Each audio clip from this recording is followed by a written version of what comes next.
जय जिजाऊ, जय शिवराय, जय भीम, जय संविधान। आज आपण पुण्यश्लोक अहिल्याबाई होळकर यांचा जीवन प्रवास पाहणार आहोत। पुण्यश्लोक अहिल्याबाई होळकर या भारताच्या इतिहासातील एक अत्यंत कर्तबगार, सती आणि प्रजाहितदक्ष राज्यकर्त्या होत्या। त्यांनी इंदूरच्या होळकर घराण्याचे साम्राज्य अतिशय कुशलतेने सांभाळले। त्यांच्या महान कार्यामुळे त्यांना पुण्यश्लोक ही पदवी बहाल करण्यात आली। पुण्यश्लोक म्हणजे काय? पुण्यात्मा किंवा ज्यांचे नाव घेतल्यावरही पवित्र वाटते, पुण्य लाभते, अशा व्यक्तीला इतिहासामध्ये पुण्यश्लोक म्हटले गेले आहे। अहिल्याबाई होळकर यांना त्यांच्या महान कार्यामुळे लोकांनी आदराने त्यांना ही पदवी दिली। अहिल्याबाई होळकरांचा जन्म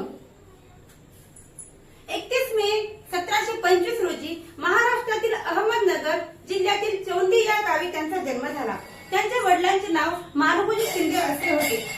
त्यानंतर असे पाहता येते, अहिल्याबाई होळकरांचा विवाह मल्हारराव होळकर म्हणजे इंदूर संस्थानाचे संस्थापक यांचे लक्ष अहिल्याबाईंच्या सुसंस्कृत आणि धार्मिक स्वभावाकडे गेले।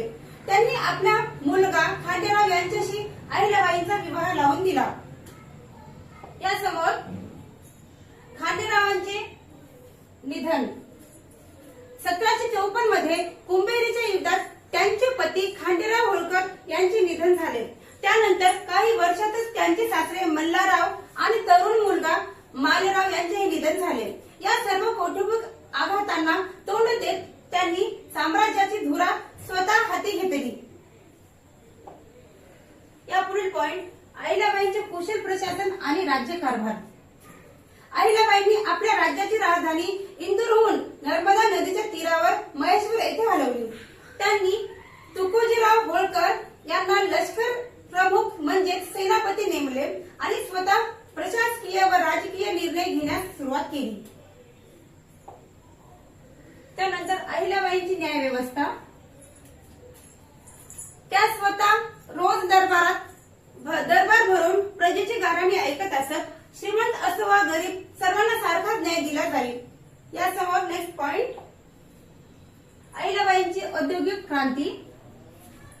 त्यांनी महेश्वर येथे विणकरांना प्रोत्साहन देऊन प्रसिद्ध माहेश्वरी साड्यांचा उद्योग सुरू केला, जो आजही जगभर प्रसिद्ध आहे। अहिल्याबाईंची सुरक्षितता।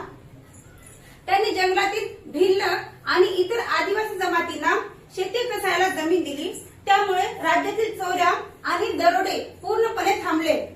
त्यानंतर असे सांगता येते, अहिल्याबाईंचे धार्मिक आणि सामाजिक कार्य। तर आपण अहिल्याबाईंचे धार्मिक कार्य पाहूयात। धार्मिक कार्य: काशी विश्वनाथ वाराणसी, सोमनाथ मंदिर गुजरात, गंगा घाट हरिद्वार आणि केदारनाथ मंदिर तमिळनाडूचे। यासमोर त्यांचे सामाजिक कार्य: शिक्षणाची सोय केली, पाण्याची सोय केले, अन्नछत्र आणि अन्नदान केले, विधवांना सहाय्य केले आणि महिला सक्षमीकरण केले। त्यानंतर आरोग्य सेवा केल्या। असे अहिल्याबाईंचे धार्मिक आणि सामाजिक कार्य होते।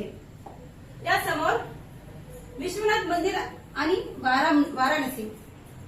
औरंगजेबाने उद्ध्वस्त केलेल्या वाराणसीचे प्रसिद्ध मंदिर अहिल्याबाईंनी पुन्हा बांधले। यासमोर अहिल्याबाईंचे घाट आणि धर्मशाळा। गंगा, यमुना, नर्मदा आणि गोदावरी नद्यांच्या तीरावर विस्तीर्ण घाट बांधले। यासमोर चारधाम यात्रा मार्ग। अहिल्याबाईंनी यमुनोत्री, गंगोत्री, बद्रीनाथ आणि केदारनाथ असे त्यांनी चारधाम यात्रा मार्ग सुरू केला। यासमोर विष्णुपद मंदिर।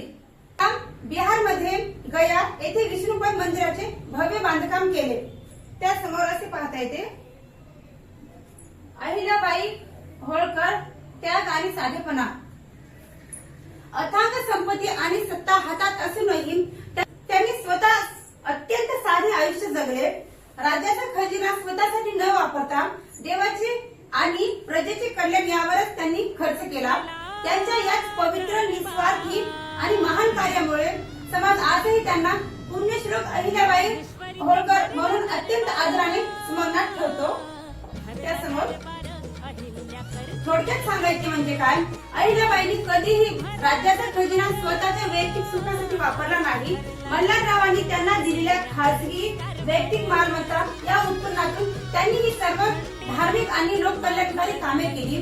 13 ऑगस्ट 1795 रोजी वयाच्या 70व्या वर्षी महेश्वर येथे महान माऊलीचे निधन झाले. त्यांनी दाखवून दिलेला प्रशासकीय आदर्श आजही काळातही तितकाच प्रेरणादायी आहे. असा अहिल्याबाई होळकरांचा जीवन प्रवास होता. जय जिजाऊ, जय शिवराय, जय भीम, जय संविधान.